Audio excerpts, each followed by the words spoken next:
noite. Vamos dar início a esta reunião que denominamos de encontro com o escritor. Hoje, encontro com a escritora Nélida Pion. Como vocês observam, a nossa tradicional mesa está um tanto arrumada diferente, para não dizer desarrumada. Arrumada diferente. Vamos improvisar aqui um pouco este encontro, porque é de natureza dele ser exatamente uma reunião um tanto descontraída, um tanto, não tanto, não é? Para mostrar como esta reunião é um tanto descontraída. Nada melhor contarmos hoje com o humor e a inteligência e a sabedoria de Nélida Pion, que domina todos os auditórios, como todos nós temos vistos por aí. E convido a nossa homenageada para fazer parte aqui da mesa. Esta é a mesa de Nélida Pion. Nélida Pion, seja bem-vinda, uma das ilustres sócias desta casa. E eu agora aproveito a oportunidade para mostrar rapidamente a dinâmica deste encontro. Nós teremos esta abertura que já se processa. Em seguida, a nossa associada, a professora Dalma Nascimento, que está, onde está Dalma? Aqui,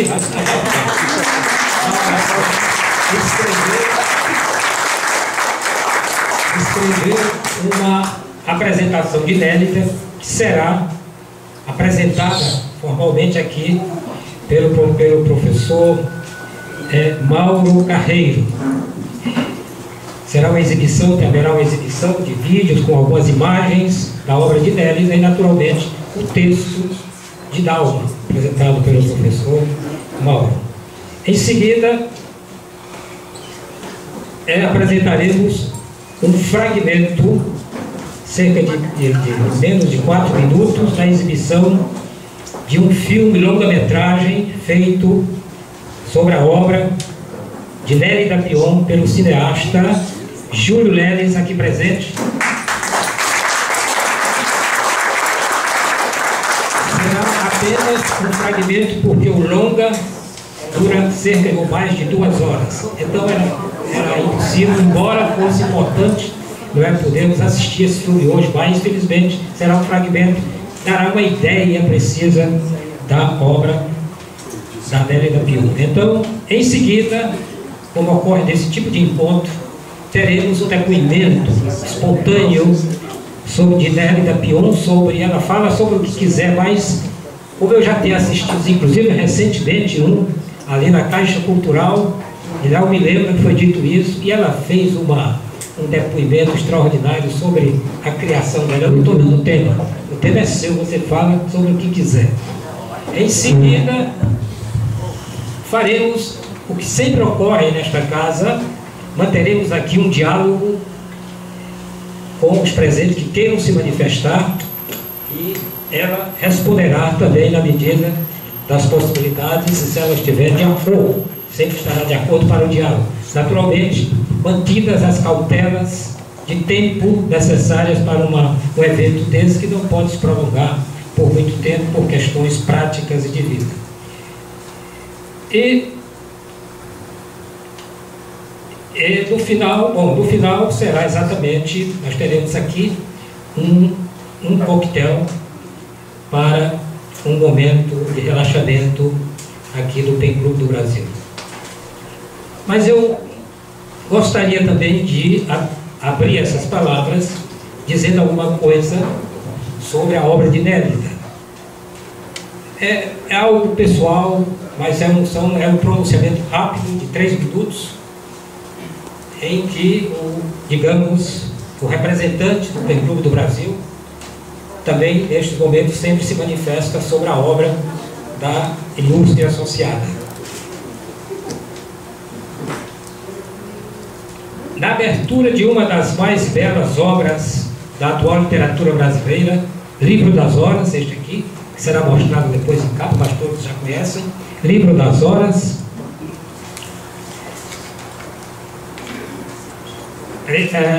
A nossa homenageada, a escritora Nélida Pion, aparece na primeira frase com a seguinte afirmação: não sou forte e nem poderosa.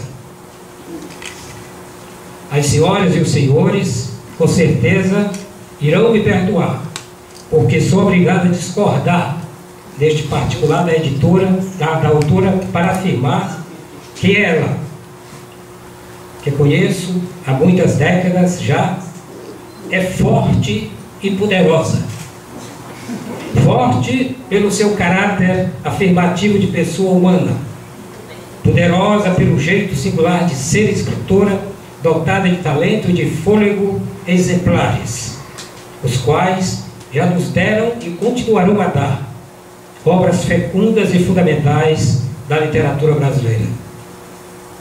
Obras que romperam as fronteiras nacionais e se projetaram e se projetam no cenário mundial com raízes profundas e duradouras. Nélida é uma autora que nos veio dizer coisas significativas e quase sempre eivadas de um saber ancestral e necessário como o ar que respiramos. De imediato suas palavras saltam das páginas com força e nos arrebatam e convidam à reflexão. São palavras prenes de verdades que ora raiam o limiar de uma prosa clara e convincente, ora são capazes de irrigar a obra com o sopro poético da criação. Nélida sabe tomar a difícil arte de dizer o essencial, quando, por exemplo, já nas últimas palavras do livro mencionado, nos afirma: o mundo se agita de forma imperceptível e mal se escuta o suspiro de uma mariposa que voa no afã de percorrer a terra. Fecha aspas. Esse voo aparentemente impossível de dar-se na realidade, mais do que uma metáfora, consolida-se do desejo que cada um de nós tem de alçar alturas e contornar distâncias inimagináveis. A nossa homenageada de hoje conseguiu alcançar essas alturas e realizar a proeza, aliás, a proeza de nos encantar. Afinal, salvo o melhor entendimento, o objetivo maior de qualquer escritor é criar sua obra como se for um mágico, aquele que lida com o encantamento. Nélida Pion, seja bem-vinda à sua casa, porque aqui no Pen Clube do Brasil é de fato a casa do escritor, como quis e a batizou o seu fundador, Cláudio de Souza.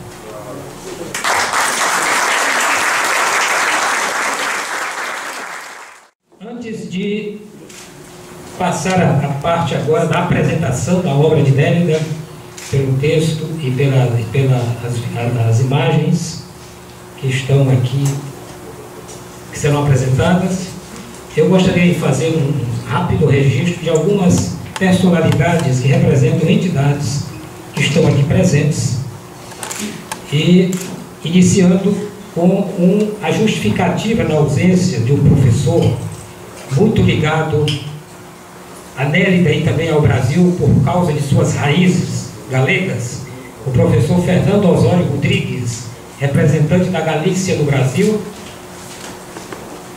Por motivo de força maior, ele pediu, encareceu que fizesse essa justificativa, porque ele gostaria de estar neste momento representando aquela terra tão importante da Espanha e que nós amamos muito. Eu digo nós porque eu também tenho umas ligações sentimentais fortíssimas com a Espanha e com a Galícia. Mas aqui temos umas autoridades e pessoas que estão presentes. Nós mencionamos como Bessone Menoriel, presidente da Academia Brasileira de Trova, Alquimedo Bastos, o professor Alquimedo Bastos, membro da Academia Carioca e vice-presidente deste clube, está conosco aqui também. O Fernando Osório já justifiquei. a nossa conselheira Luísa Lobo, professora Luísa Lobo, Ricardo Cravaldim, presidente da Academia Carioca de Letras, e também nosso vice-presidente. Nós temos 3 vice-presidentes, assim que é um estranho, 3 vice-presidentes. Outro membro ilustre da Academia Carioca de Letras, o compositor e cantor Martinho da Vila, também sócio deste clube, está entre nós. Nina Fernandes, do jornal Sem Fronteiras.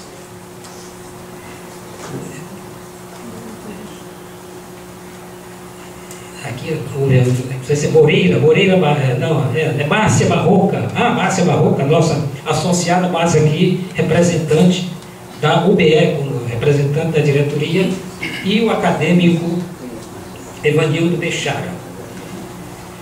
Depois desses registros, vamos agora assistir à apresentação de Dalva Nascimento pelo professor Mauro. Da minha impossibilidade de falar, por favor. Avisa.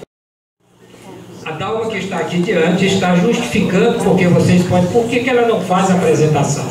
É porque ela está com uma impossibilidade temporária na voz, então pediu para que fosse feita assim.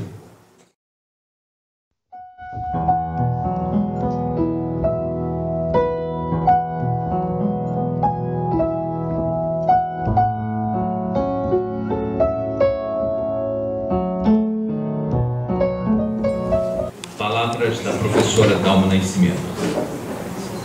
Muito me honrou o convite do escritor Cláudio Aguiar, presidente do PEN Clube do Brasil, para apresentar esta celebrada ficcionista com 25 livros publicados, vários traduzidos em mais de 30 países. Nélida Pion, sedutora no falar e na escrita, sempre surpreende por aventurar-se em novos caminhos da arte. Apresentá-la é um desafio pelos múltiplos horizontes para os quais sua obra aponta e se dirige. Fazê-lo aqui em apenas 15 minutos é quase impossível. O que escolher, então, para expressar a minha antiga admiração por sua narrativa em tão curto tempo? Mas assumi o repto, homenageá-la a partir de seus livros. Haverá coisa mais significativa para um artista do que falar de sua própria obra? O que dizer de sua criativa produção que tanto criou reboliço nas searas literárias dos anos 60? Naquela época, certos críticos e teóricos não perceberam que, na ficção da jovem estreante, algo novo se gestava bem diferente. Ali, emergia, desvelando-se em nudez seminal, a nova palavra poética. Assim, com o tempo aqui já correndo, começam minhas lembranças. Eis Nélida no palco desta sintética apresentação, à luz do meu olhar. Abaixou, agora não tem mais. Essa música é uma homenagem a você. Agora acabou a música. Feita para você. Meu fascínio por suas obras vem de longa data. Primeiros impactos, os romances Guia Mapa de Gabriel Arcanjo e Madeira Feito Cruz, ambos centrados em questões míticas e teológicas. É o início da fase mitopoética da novela escritora, jogando abaixo códigos culturais e artísticos. Nessas obras figuram cenas e paisagens galegas, matrizes familiares da autora. As narrativas incidem, sobretudo, na energia instauradora da linguagem. Apresentam violentas desconstruções, liberdades em todos os níveis. Emanam das regiões do inconsciente num fluxo quase automático. Os personagens Gabriel e Mariela, de Guia Mapa de Gabriel Arcanjo, e Pedro e Ana, de Madeira Feita Cruz, são protagonistas de novo evangelho temático e estético. Diante da sua dicção tão inusitada e libertária, comecei a acompanhar a produção daquela jovem jornalista. De fisionomia decidida, de cabelinho curto, expressivos olhos orientais, nascida em Vila Isabel, no Rio de Janeiro, no mês de maio, portanto, taurina, ela trazia à cena cultural uma estética sem fronteiras para os novos horizontes literários. Sua maneira de narrar fascinou-me. Nélida lançava situações iconoclastas para o leitor pensar. Surpreendia-me também com o seu amplo conhecimento literário sobre as obras universais que sombra iluminavam suas fases. Elas traziam para os textos de forma tão simples e natural aquela conversa entre obras, que hoje se nomeia intertextualidade, ou de maneira mais pomposa eu batizei de filia dialógica.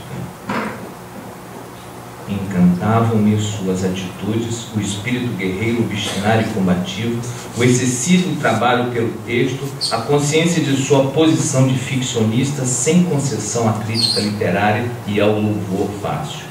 Desde cedo, Nélida trabalha no laboratório alquímico do verbo, 12 horas por dia, esculpindo e reescrevendo seus livros. Obsessão que ainda hoje a acompanha. Assim, eu ia penetrando em seu mundo onírico e de seus hábitos, sua fascinação pela música, o encantamento pela ópera. Sua eterna procura do verbo essencial na palavra não dita, aquela que traz todas as reverberações do mundo, faísca dos grandes criadores. Em 1966, faísca, em 1966 surgem os Contos do Tempo das Frutas. Texto igualmente impregnados do sagrado originário do velho paganismo, marcados pelo sensório vitalismo, pelas urgências da carne, por desenfreados instintos. Os personagens vivem a aventura da transgressão, a selvageria dos atos, o silêncio ameaçador. Histórias trazem a força da vida campesina aldeã, violando fronteiras naturais, as frases explodem em potência, rasgando os túneis do mundo nos 18 contos da coletânea. 3 anos depois, Nélida lança o romance Fundador. O livro é a utopia da origem. O mito, o sagrado, o feminino se entrelaçam na dinâmica textual, na construção da história. 3 personagens habitam 3 espaços e cronologias diferentes. Respectivamente, eles se chamam Fundador, Iohannos e Yosef, mas, na realidade, eles são um só. No fundo, vão ao encalço da mítica cidade da Jerusalém de Cristo.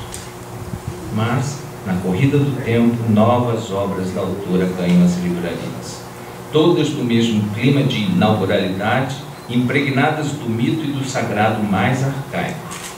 Nélida vai à arqueologia dos sentimentos mais profundos, e nessa linha de busca origens em A Casa da Paixão. Essa obra me impressionou vivamente, e não só a mim. Até Carlos Drummond de Andrade afirmou em carta à autora: que força de raiz em A Casa da Paixão, que esplendor de vida impetuosa e gritante por todas as palavras. O enredo se articula entre as tensões do feminino representados por Marta, ser solar resplandecente, e Antônia, a ama, em contraponto com o personagem masculino, o pai e Jerônimo. Abre-se o livro com os mistérios e a odisseia de Marta, mergulhada na essência do cosmos, no passado mais remoto, como se ela participasse do nascimento do mundo. Marta visita o útero da Terra-mãe através de seu sexo, abençoado pela luz dos raios do sol. Com o desejo em chamas, a protagonista tem impulsos eróticos junto à natureza, com o astro-rei iluminando-lhe o corpo. Prosseguindo, vem os contos Sala de Armas. Nos 16 contos deste livro, há situações humanas, essencialmente humanas, universais. Suas paisagens atingiram aquela alquimia secreta de que fala Cortázar, o imã que faz com que o leitor sempre volte ao livro. Foi o que aconteceu comigo ao ler, sobretudo, o conto Ávido Paraíso. Centrado em situações cotidianas com personagens comuns, Grande é a carga de afeto e de esperança que perpassa por esse conto. A história em si mesma é banal, mas com que densa leveza está escrita. O tempo corria, novos livros, novas emoções.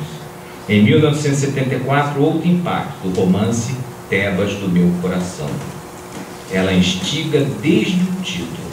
Por que Tebas? Que Tebas é essa?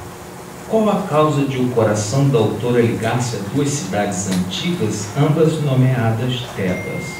A Tebas do Egito e a Tebas da Grécia. No evoluir da trama, percebi o caráter paródico da obra. Era uma perspectiva crítica do Brasil por meio de uma galeria abundante de personagens insólitos com estranhas atitudes. Verdade crítica de nossa tão tumultuada Brasil. Em 1977, A Força do Destino. Nele, intensifica-se o artifício da paródia. Mas não se discute aí a realidade brasileira. A Força do Destino carnavaliza a ópera homônima de Verdi, ridiculariza os melodramáticos episódios românticos do libreto musical. A autora entra na história com o nome de A Cronista Nélida. Ela muda o enredo, mistura a realidade ao ficcional. Enfim, ela pinta e borda e costura novos episódios à ópera de Verdi. Em 1980, Nélida lança O Calor das Coisas. A autora sai de temática aldeã e se desloca em O Calor das Coisas, a incandescente conjuntura brasileira. Mas continua escavando conflitos humanos universais.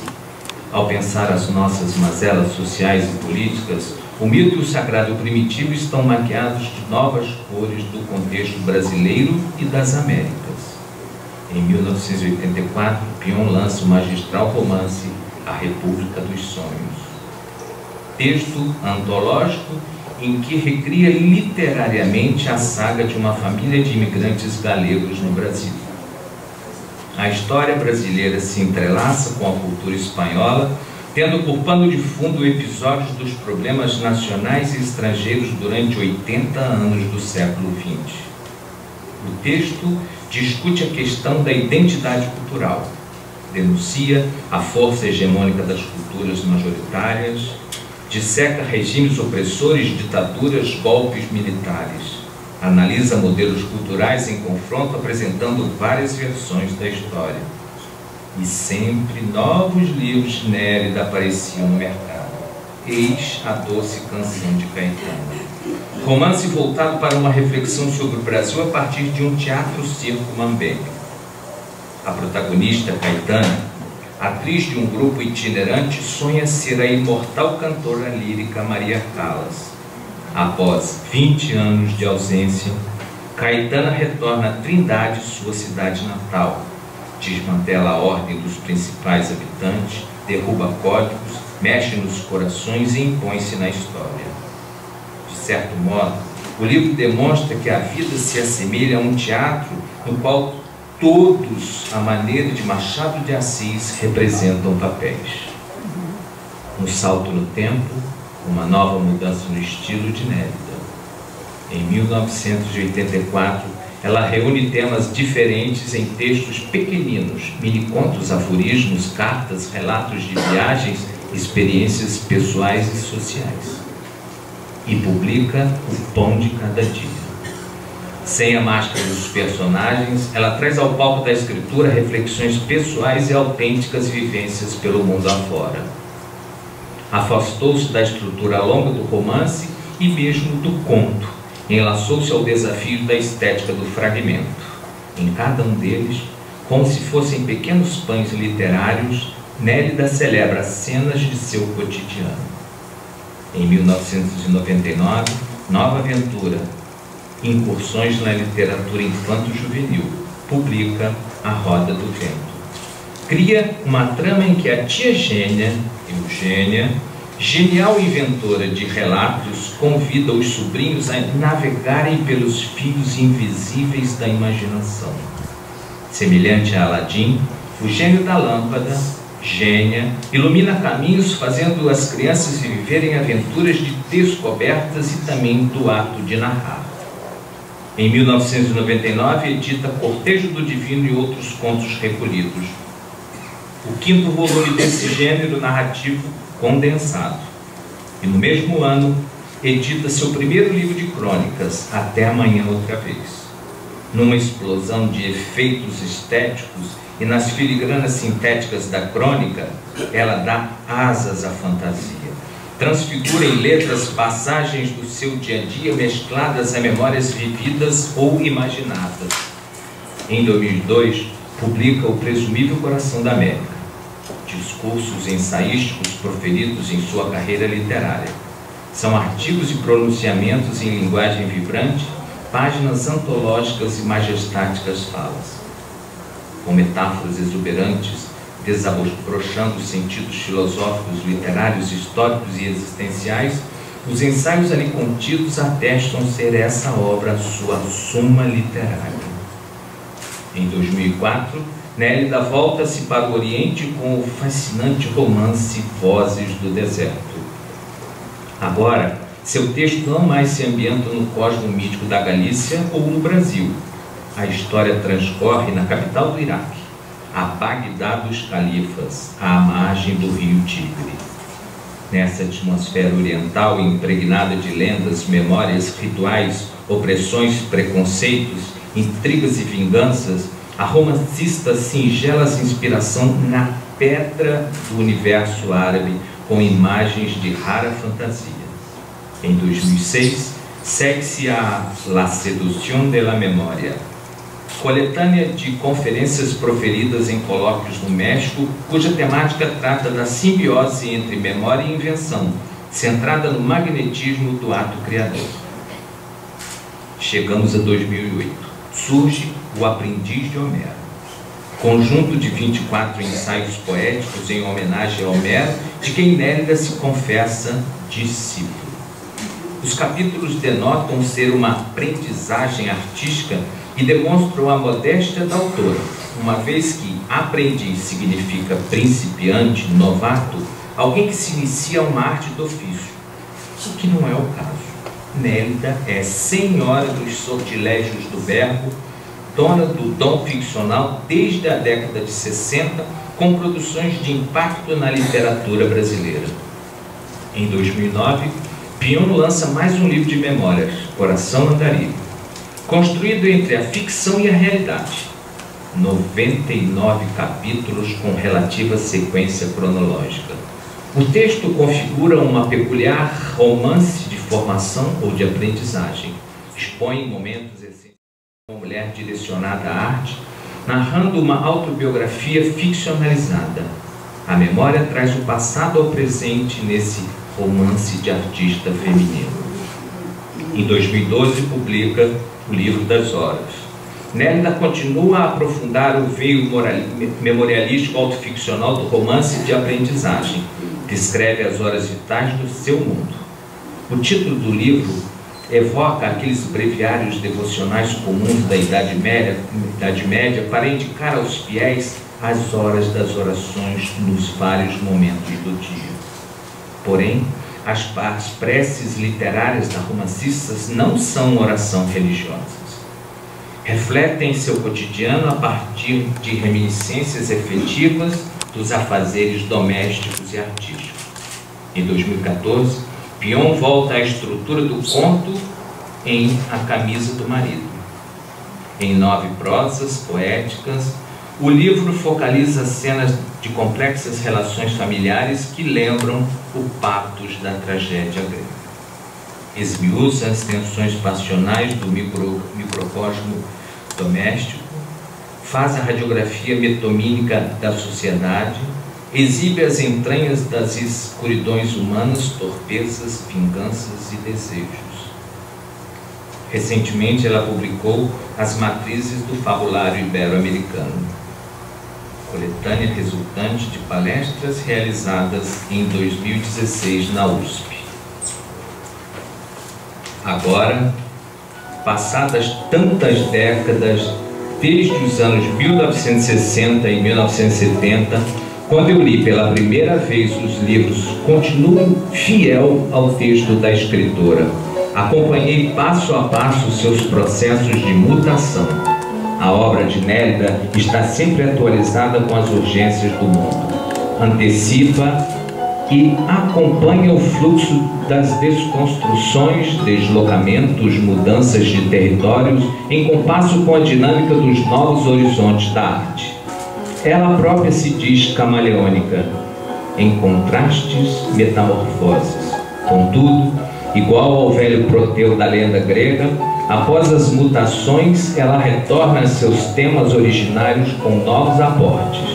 De fato, apesar das estratégias do novo, Nélida não perdeu seus emblemas antigos centrados no mito, no sagrado, na memória, na Idade Média, na Galícia.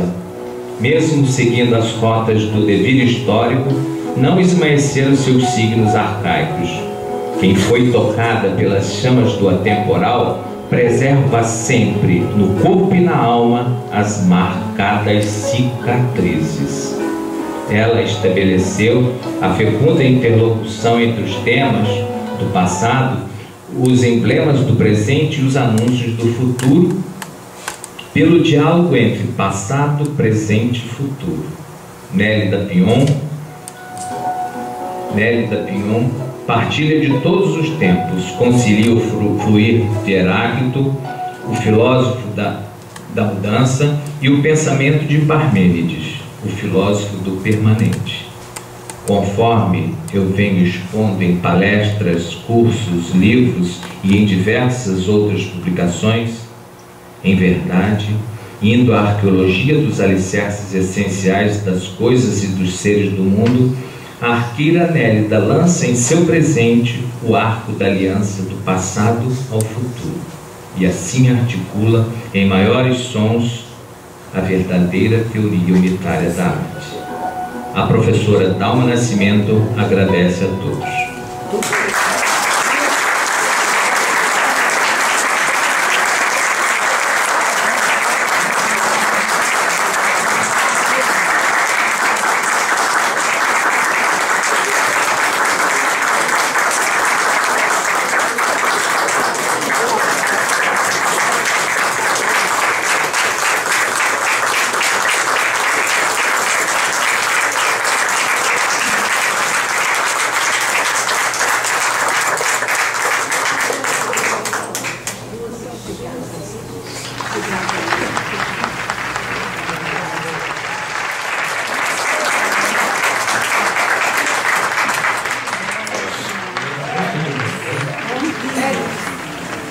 Pois é,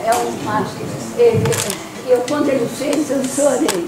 Então o livro se chama também Uma Vovó Chorando. Tão jovem, tão compositor e também maestro já.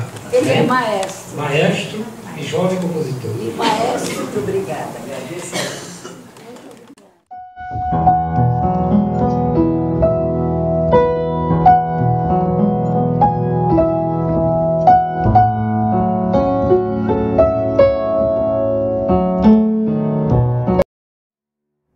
A memória começa onde se nasceu. Dúvidas sobre a minha maternidade. Minha filha, eu sei que você pensa de uma forma inteligente, mas você fala mal. E o céu, do que é feito? Ela estreou e causando um rebuliço. E no outro dia eu vi um papel, que é uma crônica, xerox de uma crônica do Drummond, ele querendo criticar a Academia Brasileira de Letras, diz: quem sabe no futuro uma mulher há de ser presidente justo no centenário. Eu sou uma crente, eu sou uma cristã nova, no sentido sempre abraçar uma nova fé, sem abjurar da anterior. Nós somos resistentes num país difícil. Isso está certo. Não está certo? Muito certo. Ele queria muito comer uma feijoada e eu nunca tinha feito uma feijoada na minha vida. Y Nélida, que es muy galante, accedió. Literatura foi uma mestra a me indicar assim: tome esse rumo, trate o outro com cuidado.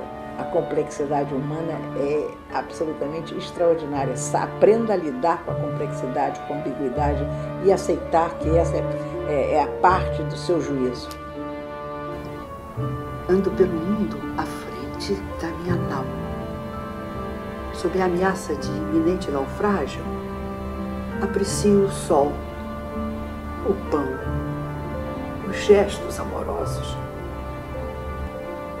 Não aceito demolir sem reconstruir.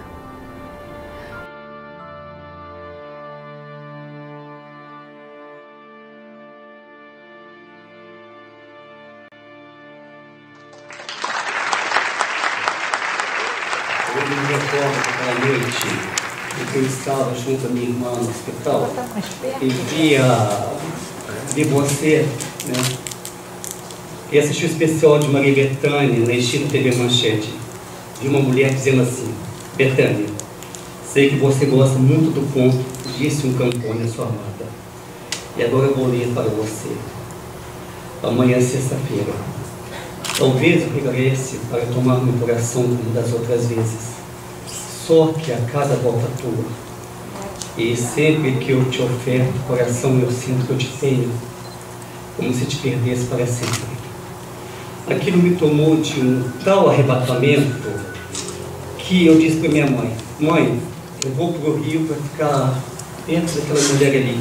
Eu não sabia o nome da Nélia, não conhecia.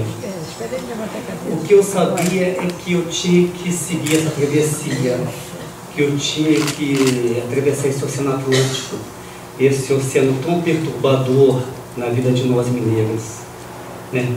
E minha mãe disse: vá, mas não incomode. Eu vendi minha moto, que era o único bem que eu tinha e que poderia render algum dinheiro, e assim eu tomei emprestado no início do conto, disse o Campone, sua amada, do livro Calor das Coisas. Ele diz assim: se o dinheiro não bastar, eu aposto o coração que uma moeda que também tem preço. Eu, quando cheguei ao Rio, eu não sabia para onde ir, nem como caminhar para chegar próximo de Mérida. Aí eu sempre, com os ensaios de minha mãe, eu pensava, eu não posso incomodá-la. Eu li toda a sua obra, fui estudar cinema, lia todas as entrevistas, e quando depois de muitos anos eu me senti pronto, eu me aproximei dela. Eu ainda me recordo, foi no dia 20 de março de 2001. Era uma tarde, e quando me aproximei da escritora com a pele saltada de decisão, o coração disparado, sangue sem sal, eu cheguei próximo a ela e disse: Nélia, eu posso não filme sobre você? Ela, não sei, ela assustou, aguarde um momento. E ela saiu um pouquinho e voltou e falou assim: mande um e-mail para mim. Depois desse encontro, ela me deu o seu e-mail e pediu para escrever, né? Eu demorei quase um mês, pois eu tinha medo de cometer algum erro de português. E algum tempo depois ela me convidou para ir jantar na sua casa. E como ela mora próxima a uma igreja chamada Santa Margarida Maria, eu passei lá antes, pedi à Virgem Maria que não era para me deixar falar bobagens, falar tolices, né? Pois o coração às vezes nos trai, né? Eu, um mineiro de alma barroca, tinha que me ajoelhar por tamanha graça. Numa ocasião bem mais à frente, viajamos para São Paulo na época que estávamos fazendo o filme Mapas dos Afetos, e a Nélia me perguntou assim: Júlio, eu ainda te comovo? E eu respondi: Nélia, quando você deixar me comover, eu volto para Lafayette para buscar aquele menino esquecido, só para te dar um abraço. Eu lembro sempre da minha mãe orgulhosa do filho na cidade grande, ela morando no sítio, onde todas as manhãs ela tirava o leite das vacas, e quando estava voltando com a lata cheia de leite, se encontrava com algum vizinho, ela puxava assunto, uma boa mineira, só para dizer que seu filho estava fazendo um filme sobre a Nélia Pinhon. Ela sempre dizia: a cadeira número 30. Os vizinhos, pessoas simples que nunca ouviram falar da academia e nem da tal, dessa cadeira número 30, ficavam encantados em ouvir as histórias da Nélida. Por muito tempo, a minha mãe ficou conhecida como a cadeira número 30. Eles diziam assim, a cadeira número 30 está chegando, e todo mundo saiu correndo dela. Eu sei que a Nélida não gosta muito de calça jeans. Calça jeans. Portanto, ao longo desses anos, eu nunca me aproximei dela com uma. Eu me recordo uma vez que eu a vi na lagoa, eu me escondi tanto, eu corria atrás de um carro, de outro, só para ela não me ver. Eu nunca quis nem com tecido macular seus olhos. As palavras da minha mãe ainda ficou em mim. Vá, mas não incomode. Eu acho que eu sigo fiel a isso, aos ensinamentos. E se eu falhei, me perdoe. O amor também às vezes falha. Eu só encontro para dizer neste momento o quanto te amo. Te amo, te amo. Que bom que bem que você me fez e que bem que você nos faz.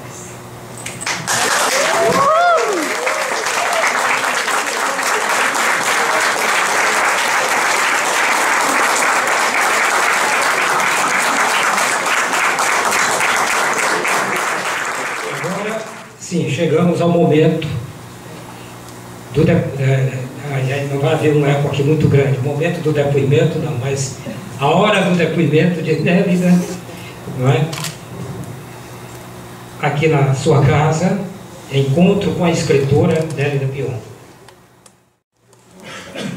Primeiramente, eu quero agradecer a presença de todos nessa casa de grande nobreza, porque eu conheci essa casa já, comecei a conhecê-la há muitos anos e sempre pensei nos seres presentes como uns grandes fantasmas que constituíram, que ergueram essa casa e confiaram que o Brasil poderia ter um clube internacional nacionalizado. Então essa casa tem uma representação muito grande para mim. Sobretudo, eu me lembro das figuras, me lembro do Marcos Alvimadeira, com aquele jeito deliciosamente mundano, mas um homem que amava a cultura, que amava as letras, né? E que tanto fez para o próprio fundador Cláudio. Diria que ao pouco tempo nós perdemos Helena Ferreira, que é tão irmanada essa casa. E nós tivemos tantos presidentes importantes, e agora temos Cláudia Aguiar, que ergueu essa casa de uma forma esplêndida, né? Deu-lhe vida, deu-lhe sangue, não é? De modo que é uma alegria estar aqui nessa casa. E eu gostaria então de agradecer cada um em particular, e agora agradecer muitíssimo a Dalma Nascimento, que me deu uma emoção tão profunda e que me fez ver outros o fizeram, você o faz de um modo muito especial. Meu Deus, eu fiz tudo isso, de verdade. Ou de verdade eu faço empenho, vocês não podem acreditar, para esquecer as pequenas conquistas, para que essas conquistas não me perturbem e não me impeçam de vir a criar meus livros futuros. Muito grata, Dalma. Você realmente, seu espírito envereda pela minha obra com uma propriedade muito rara, que me surpreende e eu agradeço muito. Quero agradecer muito a você, Júlio Leles, né? Esse testemunho do seu amor, da sua crença em mim, da sua crença na palavra que eu estaria encarnando, representando, né? O filme lindo que você fez e uma coisa muito bonita que você faz sempre. Basta nós nos encontrarmos e quase antes de dizer bom dia, boa tarde, boa noite, você disse eu te amo. E agradeço muito as palavras do presidente Cláudio Aguiar, que disse, não se prolongou, mas foi muito feliz nas suas análises. Eu não deveria dizer que fui feliz, porque é como se estivesse me auto-elogiando. Mas eu vou aceitar. E agradeço a decoração, como fizeram, eu adorei esse cenário. Eu achei um cenário muito assim, acadêmico, né? Quase para vocês darem um título doutor honoris causa. Eu, ultimamente, ou sempre, talvez se me dar conta, eu tenho pensado muito, é uma constância pensar na arte de criar, o que é narrativa. Eu me permitiria pensar de uma forma que, por favor, não interpretem como vaidade, mas outro dia, nos últimos tempos, eu tenho pensado, eu sou aquilo que eu quis ser. Isso é um privilégio extraordinário. Eu quis ser uma escritora e sou uma escritora. E quis ser uma escritora.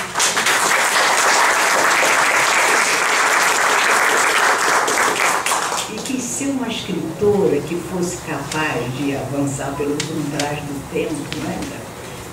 Vencer a passagem do tempo, sem medo, com coragem, não sem levar em conta os preconceitos, o fato de eu ser mulher, enfim, as dificuldades que uma mulher sempre encontra na sua trajetória e, sobretudo, também as dificuldades que são reservadas pelo escritor brasileiro, porque não nos iludamos, nós somos periféricos, não as nossas obras, mas o reconhecimento que nos é outorgado é reservado para os periféricos, e nós somos periféricos. Né? Então, e ao mesmo tempo eu me lembro muito, porque isso é um testemunho, depoimento, não posso ser, não ser pouco acadêmica, né? Eu me lembro da minha mãe, do esforço do meu pai, como eles lutaram para eu ser quem eu penso ser ou estar sendo, né? De modo que eles estão presentes na minha vida, esses ancestrais generosos que tudo fizeram por mim. E muito engraçado que dos amigos que minha mãe disse assim, já meu pai tendo morrido, momentos difíceis, né? Ela disse assim, eu farei tudo por você, porque ela era austera, fina, mulher muito elegante, penso eu, mais elegante que eu não sou. E ela dizia assim, eu farei tudo por você, minha filha, mas não seja medíocre. Ela, de forma muito generosa, me ajudava, mas exigia que eu pudesse entregar de tal modo a faena literária que o seu produto fosse digno do seu empenho, né? Do quanto ela se esforçava por mim. Enfim, então essa frase que eu disse há pouco também me leva muito, e cada vez com mais insistência, eu poderia lhe dizer, eu vejo como a literatura é um mistério insondável. Você lida com mistérios o tempo todo. Você lida com uma palavra que você não sabe, a etimologia você pode explicar, né, mestre Peixara? Mas você não sabe o que motivou o desejo das criaturas humanas para engendrar as palavras. Por que elas se fizeram necessárias? Porque as palavras, Deus sabe como metades, uma sílabazinha aqui, outra sílaba lá, os bárbaros foram acrescentando significados às línguas constituídas, né? De repente o latim é uma ruína, né? E aqueles escritores que escreveram o latim porque achavam que era a língua elegante, a língua do pensamento, do refinamento, morreram, exceto os grandes, né? E aqueles que foram pelo rudimentar das línguas que surgiam, Montaigne, por certo modo, não caiu na armadilha, né? Então, esses conseguiram chegar a nós e experimentaram um prazer inaudito, inaugural. Eles inauguraram uma língua, por assim dizer, né? Acelerando os tempos de assimilação. Então, o que eu estava tentando dizer desse mistério, né? Que é um mistério que roça o enigma, e há de ser sempre. Quem pensa que pode esclarecer e explicar o ato heróico da criação é um ingênuo, porque ele explica, mas não é suficiente. Pelo menos não deveria ser para ele, para o público talvez seja, mas não para ele. Né?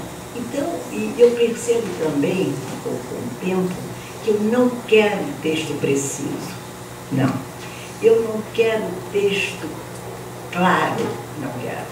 Eu não quero texto que seja tão, entre aspas, lúcido, que qualquer pessoa o traduz e não fica nada por traduzir. Eu quero um texto, isso cada vez mais firme em mim, um texto que tenha a pátina do tempo, portanto, a pátina da poesia, né? Que tenha no seu enredo interior, da língua, da história, né? Que tenha um certo tom obscuro, aquela obscuridade que distingue, aquela obscuridade que revela, que é uma luz acesa. A obscuridade é uma luz acesa.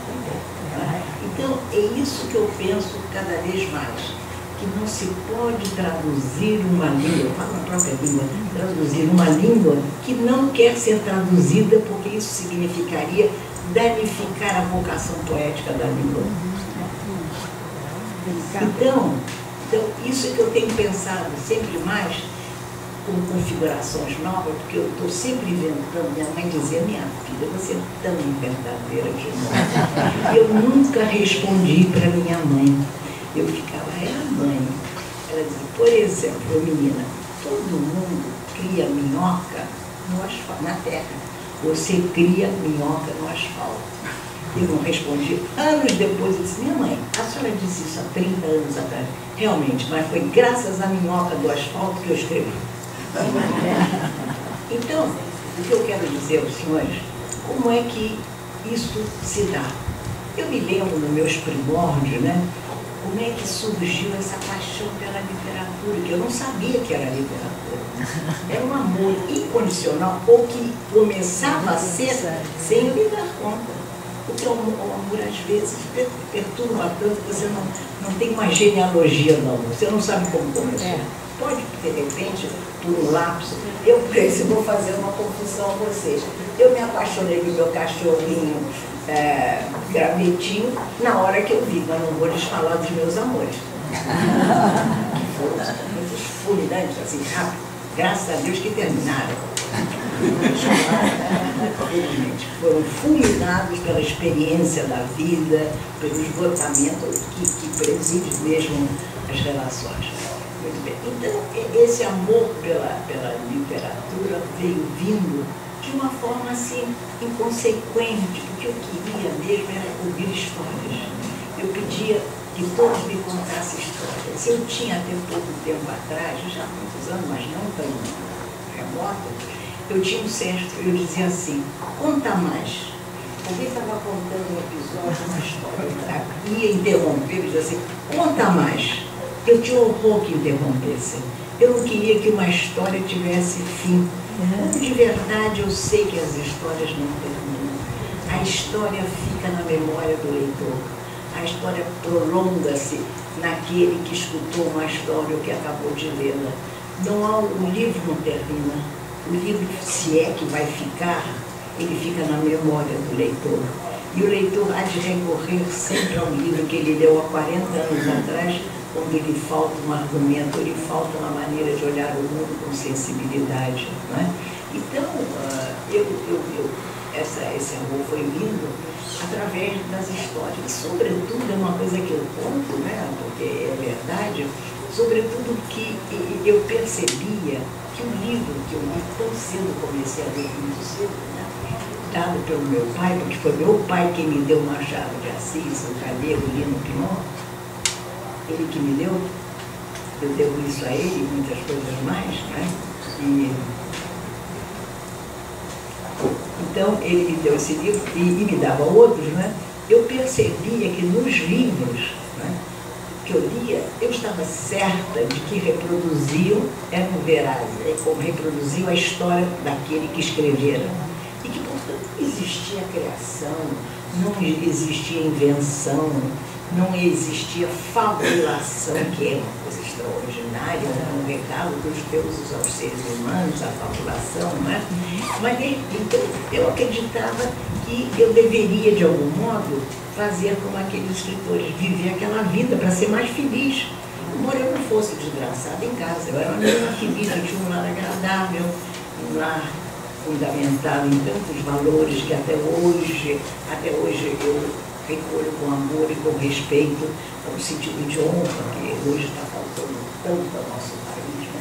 Eu acho que nós temos que fazer uma campanha em prol da honra, honra com H maiúsculo, todos nós temos que fazer, nos empenhar em explorar o sentido da honra. Né?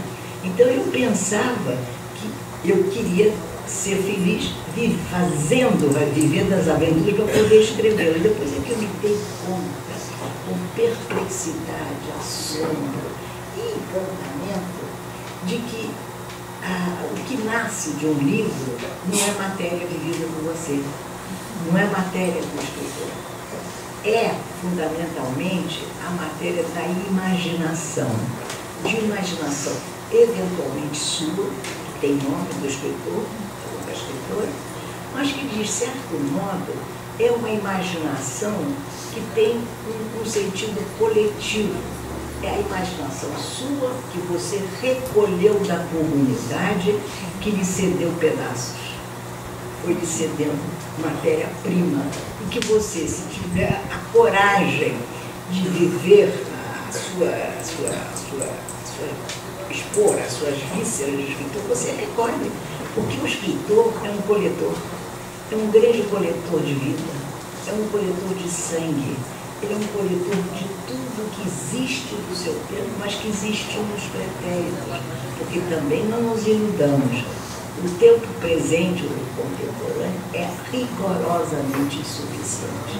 De nada vale para o escritor se esse tempo de hoje contemporâneo não vem com traços fortes de um arcaísmo, de um tempo em que se viveram paixões, as paixões dos gregos. Eu sou apaixonada pelos gregos, então eu os tomo sempre como exemplos, né? Para mim, os gregos até hoje pautam o ritmo, o pulsar das paixões humanas, né? Então, isso é esse imaginário, essa imaginação. Então, eu percebendo isso, eu fui avançando. Ora, fazendo uns jornaizinhos do meu pai, que eu vendia, eu tinha noção dos direitos autorais, hoje menos, naquela época. E fui escrevendo. É uma longa caminhada. Eu não sei, eu não teria tempo nem para os senhores, nem para mim, para rastrear as minhas pegadas. Onde é que eu deixei o meu coração? Onde eu deixei meus acertos? Onde eu deixei meu fracasso? Onde eu deixei as minhas desilusões? Eu não saberia. Mas sei sim que, falando em desilusões, a obra de arte precisa do repertório das ilusões. Sem ilusão, você não convence o leitor de que há uma coisa, a credulidade, não a credulidade rasteira, modesta, é aquela credulidade da verossimilhança que vai convencer o leitor de que aquilo que ele está lendo tem razão de ser. Nenhuma outra frase, nenhuma outra história, nenhum outro epílogo poderia substituir aquela história que ele está lendo. Portanto, uma vez que ele recebe o que o leitor se identifica com o texto e diz para o texto, eu acredito. Eu creio, meus pais. É uma credibilidade. É isso em relação ao livro que você lê. Se há essa simbiose, essa fusão entre o livro e o que o leitor acredita, começa a se especular sobre a arte. Aí a arte tem razão de ser. Então, como eu lhes disse há pouco, eu não saberia, ou sei muito, mas é tanta coisa que eu já falei ao longo da minha vida. Eu nunca vi uma pessoa que já falou tanto, eu conheço a mim mesma, né? Que eu já não sei mais o que eu afirmei e o que eu neguei. E eu acho que está certo, porque eu não posso ficar paralisada por saber que eu tive num determinado momento. Eu sinto que os meus saberes se movem com uma velocidade extraordinária. Cada vez que eu acordo, eu tenho a sensação, não tanto assim, mas muito, de é quase uma nova vida. Não é?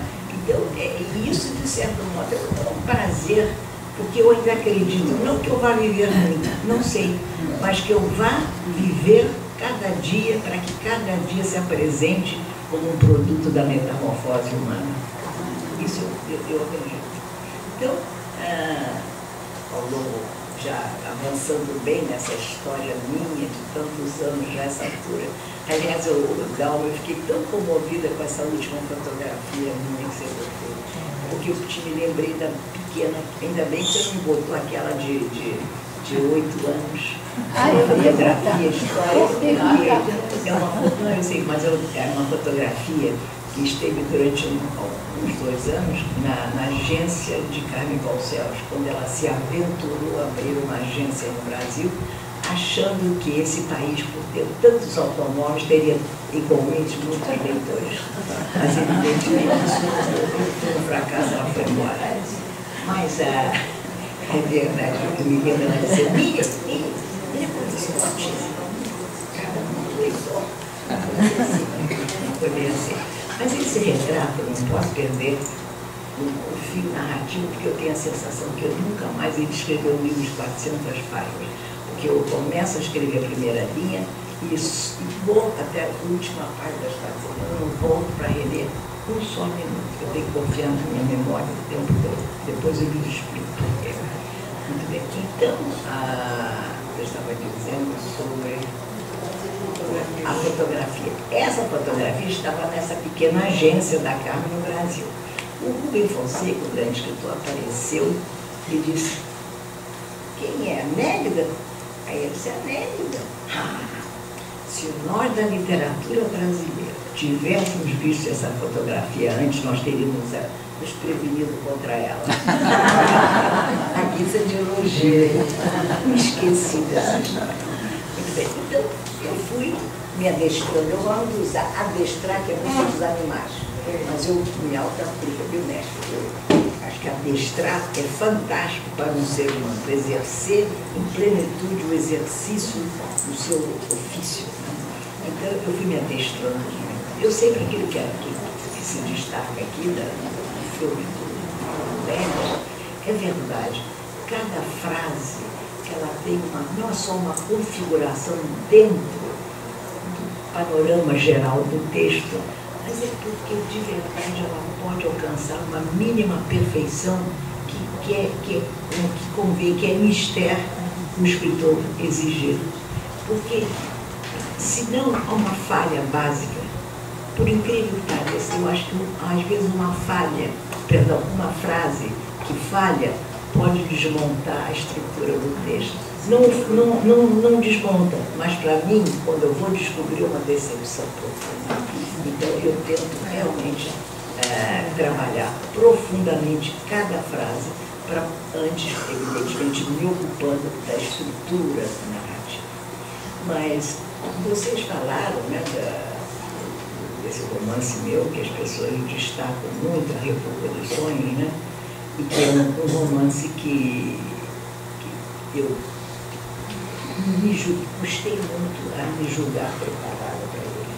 Eu, durante anos, pensei nesse livro, porque eu me associava a, vamos dizer, uma visão romanesca que era um pouco vigente em alguns escritores hispano-americanos, que eu acho que pensavam, ou pelo menos diziam, que devia haver, ou que podia haver, e que poderia ser feito o romance total.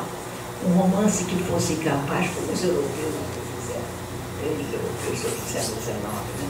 Um romance que é capaz de abarcar todas as instâncias históricas de uma sociedade e, evidentemente, ao abarcar essas instâncias sociais, né, você, evidentemente, navega, vai para o início de todos os tempos, porque uma sociedade se organiza se ela está sedimentada desde o Santo Isidoro de Sevilha, desde os padres do deserto do século IV.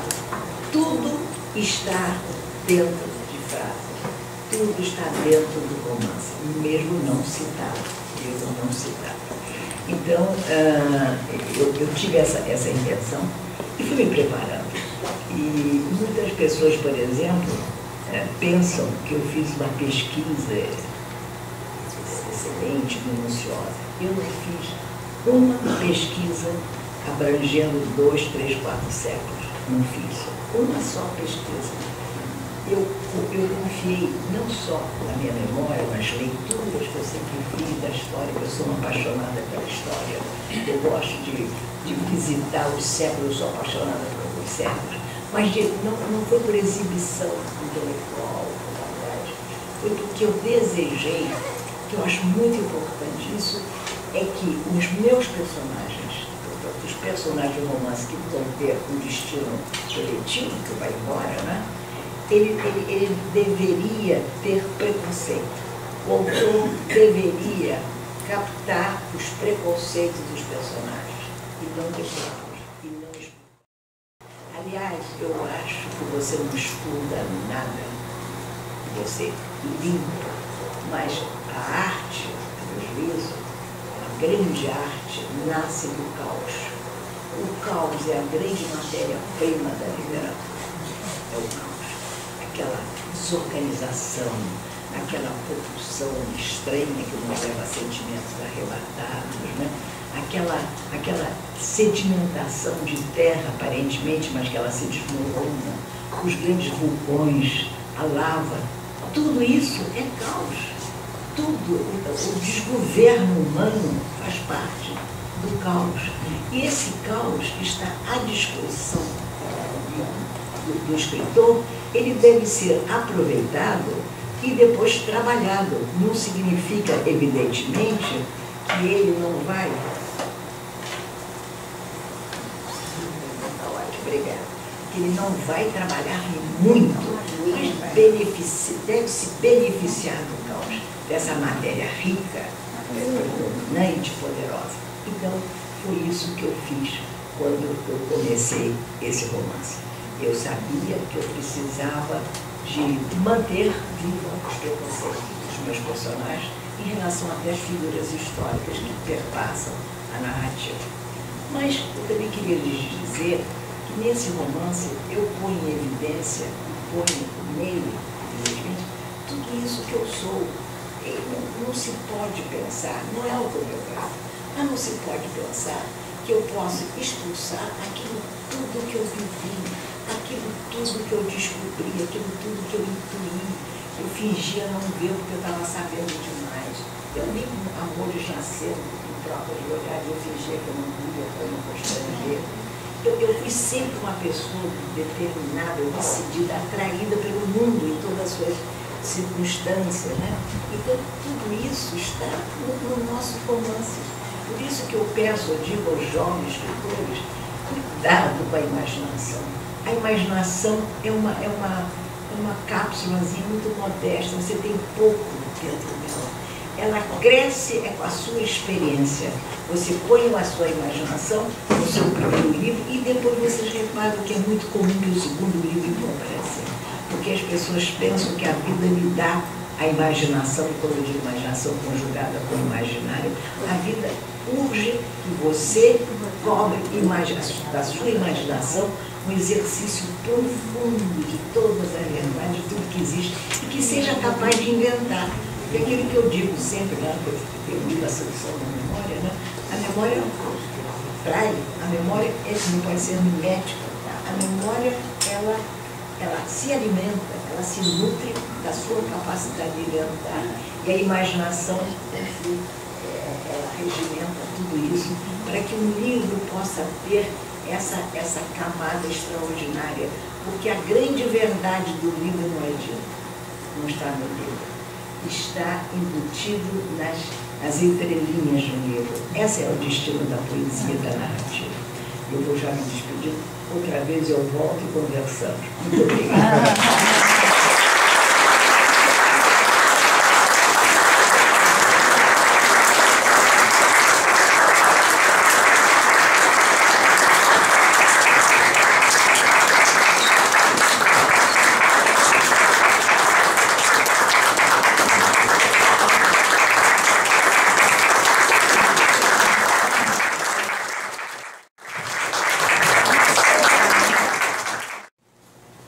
Passar às mãos um certificado que nós sempre damos para justificar documentalmente a sua presença nesse dia tão importante.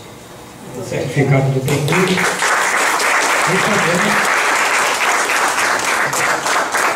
E também peço a Célia, minha mulher, que é uma amiga do PENCLUB, para trazer aqui uma lembrança também. Célia, onde está?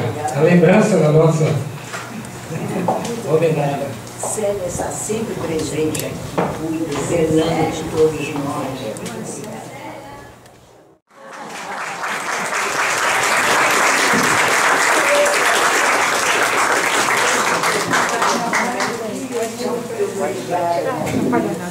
Vocês sabem que a flor amarela é uma hispano-americana. Garcia Marques, por acaso, ele disse: não for amarela, não vou vir na minha casa.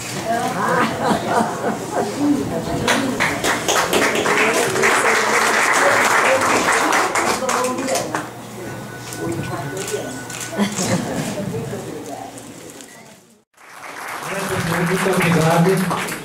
Neste momento nós vamos fazer então o encerramento, mas eu estou aqui com um problema. Nós estamos com 36 livros sobre a Nélida, de autoria da nossa Dalva Nascimento, e vão ser distribuídos com os senhores, mas nós temos quase 60 pessoas. O que é que fazemos? Eu não sei se alguém já tem um livro e tal, mas...